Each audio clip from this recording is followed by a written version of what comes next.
Un Picasso pour 100 €. Je ne vous connaîtrai pas, Perry Cochin, comme les téléspectateurs qui se souviennent de vous dans la bande de Laurent Ruquier, notamment. Je vous dirais, j'en connais qui sont allés en tôle pour moins que ça. Cette promesse abusive. Comment on peut avoir un Picasso estimé à plus de d'un million d'euros, je veux dire, pour 100 €? Alors la promesse, cette arnaque? Non, la promesse n'est pas abusive et encore moins une arnaque. Vous avez raison. Alors je vais vous raconter.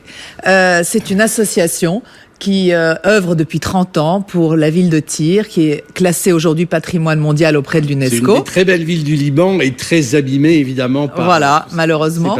Et donc, nous avons l'habitude de lever des fonds pour cette association en faisant des dîners de gala où tout le monde s'ennuie, où c'est l'enfer. À 11h10, on regarde sa montre pour rentrer chez soi. Et on a trouvé cette nouvelle idée pour changer un petit peu. C'est la première fois au monde qu'on lève des fonds de cette manière-là. C'est une loterie sur Internet. Exactement. Comme son nom l'indique, un Picasso pour 100 €. Donc, vous avez la chance, en achetant un billet à 100 €, sur notre site Internet, www.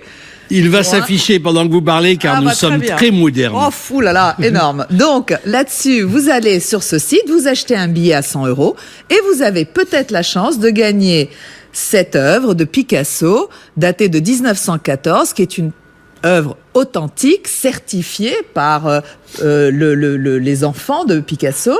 Et vous avez avec ça la chance donc d'aider aussi une ville qui en a besoin en créant un centre culturel. Si vous arrivez à vendre les 50 000 billets que vous attendez, il y a 2 projets qui sont lesquels, rapidement? Alors, donc si vous ne gagnez pas ce Picasso, vous aurez fait un don à cette association et nous avons 2 projets socioculturels. Un qui est un centre artisanal pour créer des emplois pour les femmes, les jeunes et les handicapés. Et un autre, c'est un institut d'études et de recherche en e-learning, donc pour tout le bassin de la Méditerranée, parce que cette ville de Tyr a apporté énormément au monde de la Méditerranée. Il y a une 50aine de villes qui sont dans une ligue avec cette ville, et c'est un centre de recherche et d'études. Donc, il faut savoir une chose très importante, Michel, c'est que les fonds sont... Oui, Perry. Les fonds sont tous au trésor public. Chaque 100 € qui arrive sur ce compte, c'est un compte qui est ouvert à la Régie des finances. Donc il y a une sorte de transparence absolue et de rigueur absolue. Total, c'est la Régie des finances qui va superviser l'argent qui va être versé après à l'association et pour les œuvres de l'UNESCO. Et ensuite, nous avons œuvré pendant 2 ans pour obtenir les autorisations. Parce que, comme vous dites, ça aurait pu être une arnaque, mais ça ne l'est pas. Il a fallu obtenir un OK de la préfecture de police. Nous avons donc un arrêté préfectoral, parce que sinon, c'est évidemment la Française des Jeux qui a un monopole sur ce genre de choses. Les loteries ne sont pas autorisées. Et on a aussi Sotheby's, qui est notre partenaire, pour donner... Excusez du peu. Voilà, pour donner du sérieux et pour dire que l'œuvre est vraiment de grande qualité. Et l'administration Picasso qui nous soutient avec la famille Picasso. Donc une gouache de Picasso, l'homme au gibus de 1914, elle est estimée à $1 million, hein, c'est ça? Exactement. Le tirage a lieu quand?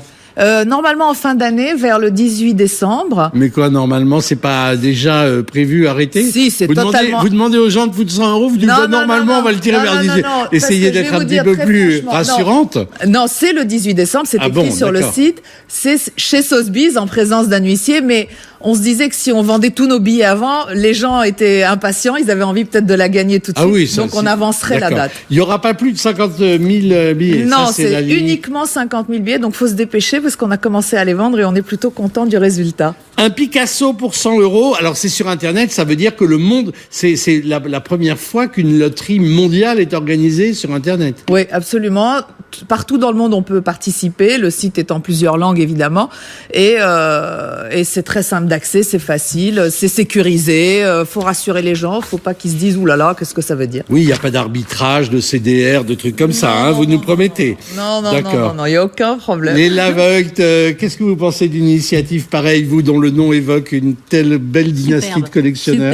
Superbe. C'est génial de mettre... Je sors d'ici, j'achète le billet. Eh bien, écoutez, parfait. En plus, ça donne quand même juste envie de l'avoir chez soi, ce Picasso. Absolument. On peut continuer d'ailleurs avec un artiste contemporain, si vous voulez, après. On peut en discuter. Ah bah complètement. Et oui, parce que Léla est là, parce qu'elle est fondatrice de ce festival art contemporain à part.